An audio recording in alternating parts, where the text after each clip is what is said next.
Romualdo Wadagni wona aden keso ka bange politique leydi makko. O foluɗo Paul Hunkwe candidat jo lundiɗo laamu Patrice Talon ko hertoɗo bange faggudu marɗo duuɓi 49 gibinaɗo ka wuro Lokosa ko janguɗo ka duɗal mawgal Grenoble leydi France e Harvard États-Unis. Himo tawa e waylanɗe hewɗe waɗuɗe e sahi laamu Patrice Talon gila hitande ujunaji ɗiɗi e sappo e jeego. O woni jagorɗo kippuɗo fi faggudu leydi Benin gila hitande ujunaji ɗiɗi e sappo e jeego ha hitande ujunaji ɗiɗi e nogay jeego.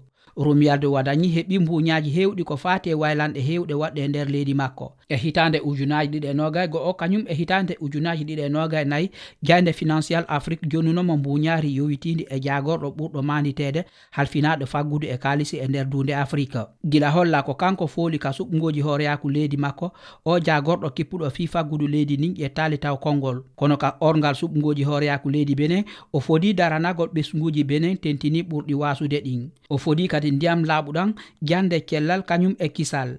E nder duuɓi jeɗɗi aroji ko Romualdo Wadagni woni ko ardoto leydi Benin. E biol taskotoɓe hewɓe Romualdo Wadagni ko aaden welduɗo e France.